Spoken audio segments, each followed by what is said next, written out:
வணக்கம் மக்களே. மைவி3 கம்பெனி இயங்கும் எம்டி சக்தி ஆனந்த் அவர்கள் பதில் கொடுக்க போகிறாரு.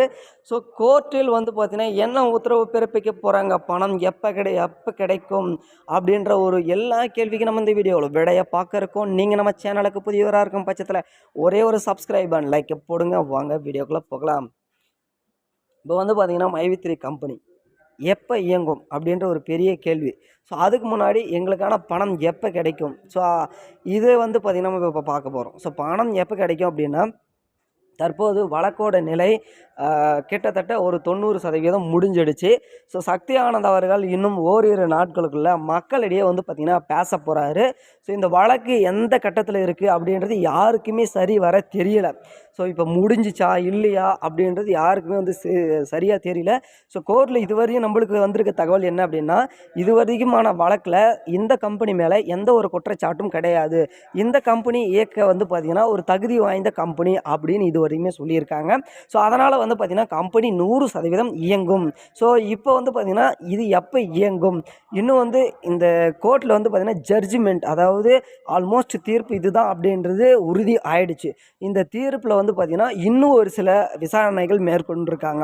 ஸோ அது என்னென்னா, அந்த ப்ராடக்ட்டில் என்ன ஏதாவது மிஸ்டேக் இருக்கா அப்படின்னு. ஸோ இது பார்த்திங்கன்னா ஆல்ரெடி இதுக்கு முன்னாடி செக் பண்ணி தான் இதுக்கு அப்ரூவ்டே கொடுத்துருப்பாங்க.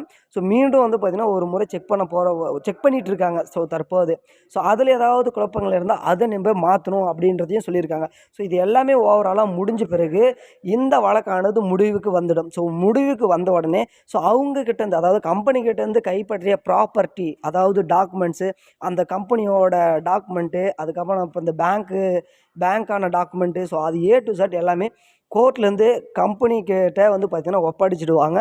ஸோ ஒப்படைச்சிட்டு பின்னாடி உடனடியாக நம்மளோட டேட்டாஸ், அதாவது நம்ம பணம் நம்மளுக்கு எவ்வளோ வரணும் அந்த டேட்டாஸ் எல்லாமே அவங்கக்கிட்ட இருக்குது. ஸோ அந்த டேட்டாஸின் படி அவங்கவுங்களுக்கான பணம் பார்த்திங்கன்னா உடனடியாக செட்டில் பண்ணி வருவாங்க. இந்த தீர்ப்பு ஒரு 3 நாட்கள், அதிகபட்சம் 3-4 நாட்களுக்குள்ளே நம்மளுக்கான பணத்தை உடனடியாக செட்டில் பண்ணிவிடுவாங்க அப்படின்றதையும் கொடுத்துருக்காங்க. ஸோ அது மட்டும் இல்லாமல் இந்த கம்பெனி பழையபடியே பார்த்திங்கன்னா இயங்கும் அப்படின்றதையும் சொல்லியிருக்காங்க. ஸோ இது எப்போ நடக்கும் அப்படின்னா, இன்னும் அதாவது அதிகபட்சம் பார்த்திங்கன்னா 5ஆம் தேதிக்குள்ளே இதுக்கான ஒரு சொல்யூஷன் கிடச்சிடும். ஸோ இன்னும் ஒரு 3-4 தினங்களுக்குள்ளே எம்டிஏ பார்த்திங்கன்னா நிச்சயமாக நம்மளுக்கு ஒரு பெரிய தகவலை கொடுக்க போகிறார் அப்படின்றது தற்போது பார்த்திங்கன்னா நம்மளுக்கு தகவல் கிடச்சிருக்கு. ஸோ அதாவது இப்போ யார் சொன்னாங்க அப்படின்னு ஒரு கேள்வி உங்களுக்குள்ளே வரும். ஸோ இப்போ நீங்கள் ஒரு ஆளை பார்த்திங்கன்னா உங்களை ஒரு ஆள் சேர்த்து விட்ருப்பாரு. ஸோ அந்த மாதிரி பெரிய அதிகாரிகள், அதாவது எங்களுக்கு மேலே இருக்கவங்க, எனக்கு மேலே அந்த மாதிரி பார்த்திங்கன்னா இருக்கிறவங்க தான் இந்த தகவல் கொடுக்குறாங்க. ஸோ வேறு ஏதாவது அப்டேட் வந்துச்சுன்னா கண்டிப்பாக தெரிவிக்கிறோம். எனக்கு வந்த தகவலை தான் சொல்கிறேன். நன்றி, வணக்கம், தேங்க்யூ.